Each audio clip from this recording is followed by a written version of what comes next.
دیکھیے اسباب بغاوت ہند جو ہے سر سید احمد خاں کی کتاب ہے، یہ بھی ایک تاریخی کتاب ہے۔ جیسا کہ آپ جانتے ہیں کہ 1857 تک ہندوستان میں بغاوت پھوٹ پڑی تھی انگریزوں کے خلاف، اور ایک یہاں کے باشندوں میں، یہاں کے سٹیزنز میں انگریزوں کے خلاف نفرت پنپ چکی تھی اور پوری طرح سے آزادی کا جذبہ بیدار ہو گیا تھا۔ لیکن انگریز جو ہے اس کا ذمہ دار مسلمانوں کو تصور کرتے تھے، تو سر سید احمد خاں نے مسلمانوں کی خیر خواہی کرتے ہوئے اور ان کی طرف سے جواب دیتے ہوئے ایک کتاب ترتیب دی اور اس کا نام اسباب بغاوت ہند لکھا، اور انگریزوں کو کنونس کرنے کی کوشش کی اور بتانے کی کوشش کی اس کے ذمہ دار مسلمان نہیں ہے۔ اسی طرح سر سید احمد خاں کا جو ایک بہت بڑا کارنامہ ہے وہ ہے رسالہ تہذیب الاخلاق کا اجرا۔ جیسا کہ آپ جانتے ہیں سر سید احمد خاں کہاں گئے تھے؟ لندن گئے تھے، انگلستان گئے تھے، اور وہاں کی تہذیب سے، ثقافت سے، نظام تعلیم سے، ایجوکیشن سسٹم سے بہت متاثر ہوئے۔ وہاں انہوں نے 2 انگریزی رسالے اسپیکٹیٹر اور ٹیٹلر کی بہت شہرت دیکھا کہ کس طرح اس میں مضامین چھپتے ہیں نئی نئی، اور ہمارے یہاں جو اخبارات نکل رہے ہیں اس میں وہی گھسی پٹی پرانی چیزیں ہیں۔ تو اس سے متاثر ہو کے انہوں نے سوچا کہ مجھے بھی ہندوستان میں کچھ ایسا کارنامہ انجام دینا ہے۔ تو انہوں نے 1870 میں رسالہ جاری کیا جو 1875 تک جاری رہا، اور آج بھی اس نام سے علی گڑھ سے رسالہ نکلتا ہے۔ لیکن چونکہ رسالہ تہذیب الاخلاق ایک انتہائی جدید قسم کا رسالہ تھا جسے سر سید احمد خان نے نکالا تھا، جس میں سائنٹیفک، تعلیمی، تاریخی، جغرافیائی اس طرح کے مضامین شائع ہوتے تھے۔ تو اس رسالے سے اردو نثر کو بھی بہت فروغ ملا، اور جیسا کہ آپ جانتے ہیں کہ سر سید احمد خان اردو کے باضابطہ پہلے مضمون نگار بھی تصور کیے جاتے ہیں، تو اس کی ابتدا بھی اسی رسالے سے ہوتی ہے۔ رسالہ تہذیب الاخلاق کا مقصد ہندوستانی مسلمانوں کو نئی طرز فکر، ہے نا، علمی بیداری، اخلاقی اور سماجی روشن خیالی سے روشناس کرانا تھا، اور اس مقصد میں یہ رسالہ انتہائی کامیاب بھی ہوا۔ اسی طرح سائنٹیفک سوسائٹی کا قیام ہے جس کا اردو ادب میں بھی بے حد خاصا اہم مقام ہے۔ 9 جنوری 1864 کو غازی پور میں سر سید نے سائنٹیفک سوسائٹی کا قیام کیا، کیونکہ آپ جانتے ہیں کہ یہاں جو ہندوستانی مسلمان تھے وہ انگریزی علم کو پڑھنا یا انگریزی پڑھنا کفر سمجھتے تھے، اس کو اسلام سے بہت ایک طرح سے نفرت اور متنفر والی چیز تصور کرتے تھے۔ تو بنا انگریزی پڑھے جدید علوم جو ہے، یہ تمام علوم و فنون یہ اسی زبان میں سمٹ گئے تھے۔ تو اگر آپ انگریزی نہیں پڑھیں گے اس زمانے میں تو بالکل آپ پیچھے رہ جائیں گے۔ تو سر سید نے سوچا کہ کیا کیا جائے، مسلمانوں کو جدید تعلیم سے آراستہ کرنے کے لیے کوئی تو ایک راستہ ہونا چاہیے۔ تو چلو تم نہیں پڑھو گے انگریزی، تو میں ایک ایسی سوسائٹی کا قیام کروں گا جس میں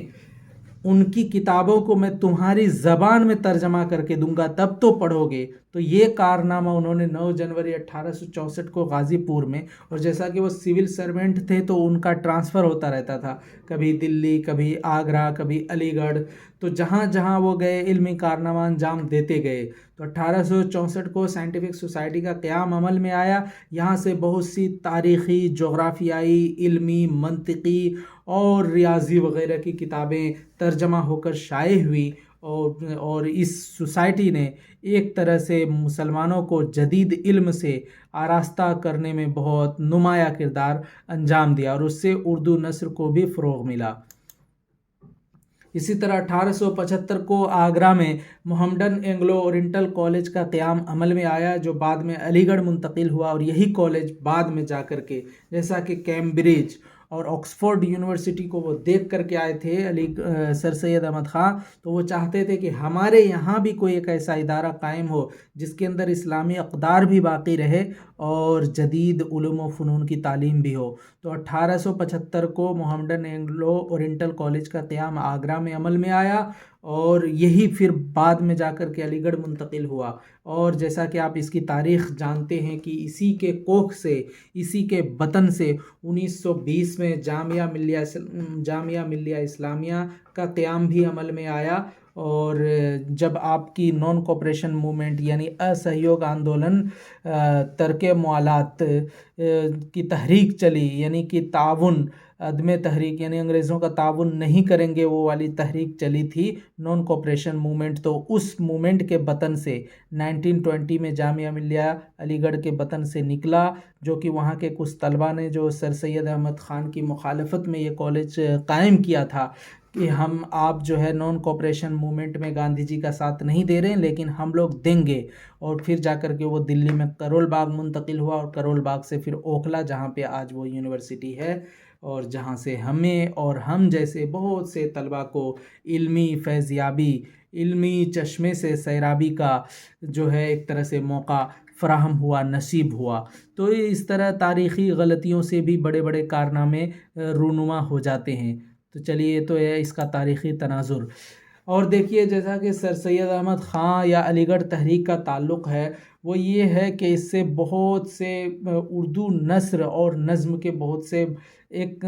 طرح سے آپ کہہ لیجئے کہ ناگزیر اور غیر معمولی کارنامے انجام دیے گئے۔ سر سید احمد خان سے کسی نے پوچھا کہ قیامت کے دن اگر آپ کو پوچھا جائے کہ تم کیا لائے ہو، تو انہوں نے کہا کہ میں کہوں گا کہ میں حالی سے مسدس حالی یعنی مد و زجر اسلام لکھوا لایا ہوں۔ یہ ایک مثنوی ہے جو حالی نے لکھی ہے، جس میں پوری اسلام کی شکست و ریخت، اپس اینڈ ڈاؤنس کی پوری تاریخ ہے۔ تمام طلبہ کو زندگی میں ایک مرتبہ کم سے کم یہ مسدس پڑھنی چاہیے تاکہ آپ کو پتہ چلے کہ عروج و زوال کیا رہے ہیں۔ اسی طرح حالی جو ہے سر سید کے رفقا میں سے ہیں، اور ڈپٹی نذیر احمد کی جو کتاب ہے ابن الوقت، وہ سر سید احمد خان کی ایک طرح سے سوانح ہے۔ تو یہ وہ چیزیں ہیں جسے آپ کو سر سید احمد خان یا علی گڑھ تحریک کے بارے میں یاد رکھنا ہے۔ سر سید احمد خان کی اہم کتابیں اور اس کی تاریخیں یعنی تاریخ اشاعت یہ ہیں: آثار السنادید، جیسا کہ میں نے پہلے ذکر کیا 1847، اسی طرح آئین اکبری 1855، تاریخ سرکشی بجنور، یعنی بجنور میں جب یہ تھے سول سرونٹ تھے اور وہاں پہ کچھ انگریز افسران پر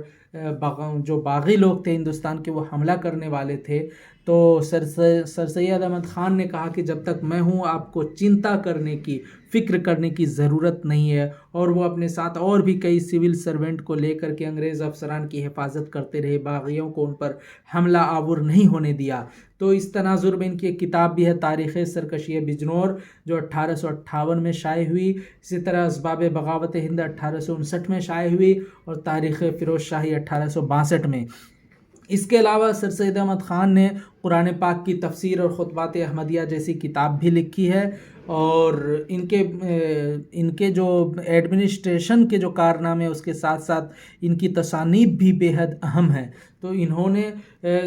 ہر طرح سے ملٹی ڈائمنشنل طریقے سے کام کیا، اردو نثر کو فروغ دیا اور جدید تعلیم کو فروغ دیا، اور یہاں ہر طرح سے مسلمانوں کو تعلیم سے آراستہ و پیراستہ کرنے کی ہر ممکن کوشش کی۔ تو یہ وہ جانباز